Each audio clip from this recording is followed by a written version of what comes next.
तर समोर आता कुठली निवडणूक उरलेली नाही। त्यामुळे आता पुन्हा 2029 ला लोकांसमोर जायचं आहे। तर 29च्या जानेवारीत आपण कर्जमाफी करू अशा प्रकारचा राजकीय विचार आपल्याला करता आला असता। पण आपल्याकरता कर्जमाफी असेल, शेतकऱ्यांच्या हिताचे निर्णय असतील, हा कुठलाही निर्णय राजकारणाशी संबंधित नाहीये। राजकारण आपल्या जागी आहे, ते आपण करतो, ते करावंही लागेल। पण शेतकऱ्याचं हित बघत असताना कुठल्या गोष्टीमध्ये शेतकऱ्यांना कधी कुठला निर्णय हिताचा असेल याचा विचार करून तो निर्णय घेतला पाहिजे। आणि म्हणून अनेक लोकांना असं वाटत होतं की सरकार निर्णय करणार नाही, आपण आंदोलन करू, आपलं दुकान चालू राहील, आपल्याला प्रसिद्धी मिळत राहील। परंतु त्यांना हे माहिती नव्हतं, हे महायुतीचं सरकार आहे, हे शेतकऱ्यांच्या देवाभाऊचं सरकार आहे।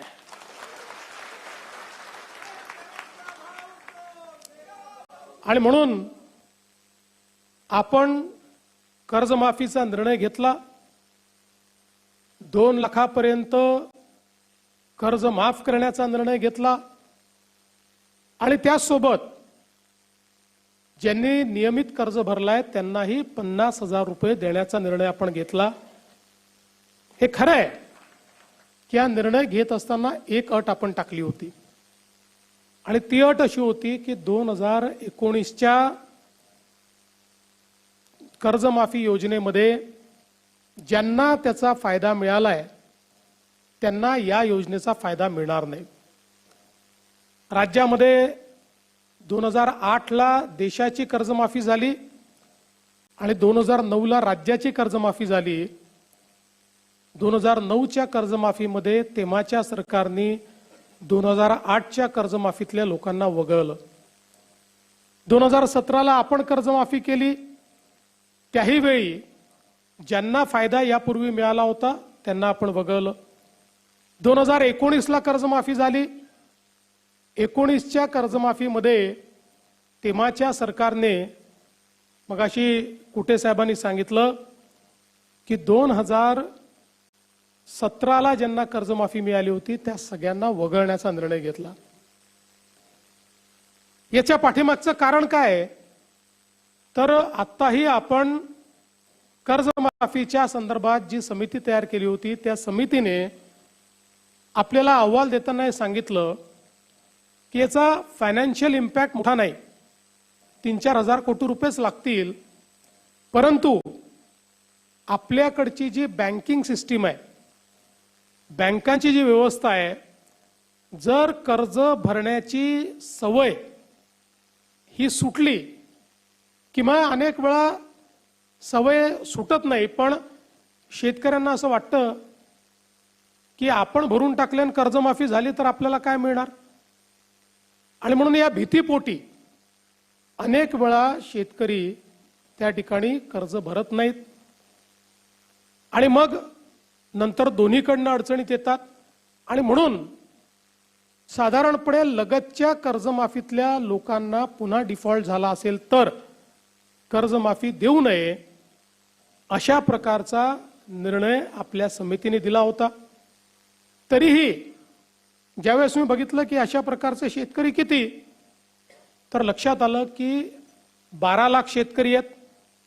ज्या 12 लाख शेतकऱ्यांना या योजनेचा लाभ मिळणार नाही।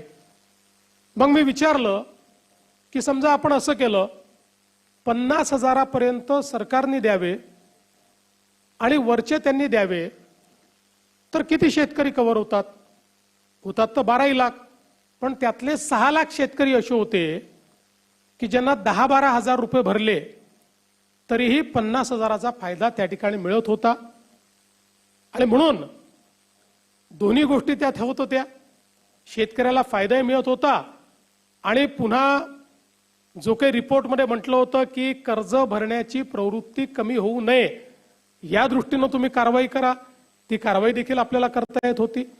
आणि म्हणून त्या रिपोर्टच्या पलीकडे जाऊन आपण हा विचार केला की 50,000 पर्यंत आपण द्यावं, आणि 1 लाखापर्यंत गेलं तर जवळपास या 12 लाखातले 9 लाख शेतकरी हे 10-12 हजार रुपये भरून त्या ठिकाणी पात्र होत होते आणि म्हणून या दृष्टीने हा निर्णय घेतला होता। दुसरा निर्णय हा आपण चालू कर्ज आपल्या नागरिकांनी किंवा शेतकऱ्यांनी भरावं याकरता त्याची एक अट आपण लावली होती आणि म्हणून अशा पद्धतीने ही कर्जमाफी केल्यानंतर ज्यावेळी आमच्या रणधीरभाऊ सावरकरांसोबत आमचे महायुतीचे तीनही पक्षाचे सगळे आमदार जवळपास 25-30 आमदार माझ्याकडे आले आणि माझी सवय आहे, मी सत्य नेहमी सांगतो, कारण आर्थिक शिस्तही असली पाहिजे आणि म्हणून मी त्यांना समजावून सांगितलं की मला पैसे जास्त लागणार नाही, 4,000 कोटी लागणार आहेत, 36,000 कोटी दिले आहेत तर 40,000 द्यावे लागतील, पण आर्थिक शिस्त देखील आपल्याला लावली पाहिजे, कारण भविष्यात आपल्या जिल्हा बँका जर वाचवायच्या असतील तर कर्ज भरण्याची प्रवृत्ती वाढली पाहिजे, या दृष्टीने घेतलेला हा निर्णय आहे। पण आलेल्या सगळ्या आमदारांनी मला त्या ठिकाणी सांगितलं की तुमचं आर्थिकदृष्ट्या किती बरोबर असेल तरी देखील हे जे शेतकरी बाहेर राहत आहेत त्या शेतकऱ्यांच्या मनामध्ये नेहमीच हे राहील की 56 लाखाला दिलं आणि आम्हाला मात्र सोडून दिलं, त्यामुळे तुम्ही हा निर्णय बदलवा। आणि मग त्या सगळ्यांचा आग्रह मला योग्य वाटला, मी आमच्या सगळ्या नेत्यांशी चर्चा केली आणि त्या ठिकाणी निर्णय केला की यावेळी ही अट काढून टाकू आणि सरसकट 2 लाखापर्यंत सगळ्यांना कर्जमाफी देऊ। त्यामुळे आता जे 19च्या योजनेतही पात्र होते पण नंतर डिफॉल्टमध्ये गेले तेही 12 लाख शेतकरी याच्यामध्ये पूर्णपणे एकही पैसा त्यांना भरण्याची आवश्यकता नाही। दुसरं महत्त्वाचं आपण केलं, ज्याचा उल्लेख कुटे साहेबांनी केला होता, की उद्योगजींच्या कर्जमाफीमध्ये 2,01,000 रुपया एवढं जरी तुमचं कर्ज झालं तरी तुम्हाला एकही पैसा मिळाला नाही, एकही नाही। आम्ही म्हटलं असं नाही, एकतर आपले 80% शेतकरी अल्पभूधारक आहेत, त्यामुळे ते 2 लाखाच्या आतले आहेत, जे 2 लाखाच्या वरचे आहेत त्यांनाही संधी मिळाली पाहिजे, या दृष्टीने आम्ही सांगितलं की 2 लाखाच्या वरचे पैसे तुम्ही भरा, 2 लाखापर्यंत पैसे आम्ही भरतो, म्हणजे तुम्हालाही त्याचा फायदा मिळेल, अशा पद्धतीनं त्यांनाही फायदा दिला। आणि अर्थात दुसरी गोष्ट जी आमच्या या शिष्टमंडळाने मला सांगितली ती मला एका मिनिटात पटली, त्यांनी माझाच विषय माझ्यावर उलटवला। ते म्हणाले तुम्हीच घोषित केलाय अल निनोचं वर्ष आहे, मग अल निनोच्या वर्षामध्ये जर शेतकऱ्यांवर संकट आहे तर अशा वेळी तुम्ही जर चालू वर्षाचे पैसे भरा असं त्यांना सांगितलं तर शेतकऱ्यांवर हे नवीन संकट तुम्ही करताय। मी म्हटलं तुमचं म्हणणं बरोबर आहे, तात्काळ तीही अट आपण काढून टाकली, त्यामुळे आता ज्यांना 50,000 रुपये प्रोत्साहनपर मिळणार आहेत त्यांनी जे 26-27 लगतचे जे मागचे 3 वर्ष आहेत त्या 3 वर्षातल्या कुठल्याही 2 वर्षामध्ये त्यांनी जर त्या ठिकाणी पैसे भरलेले असतील तर त्यांनाही 50,000 रुपये प्रोत्साहन देण्याचा निर्णय हा आपण घेतला आहे। खरं म्हणजे शेतकरी बंधू भगिनींनो, आपण जर बघितलं तर कर्जमाफी हा काही अंतिम उपाय नाहीये।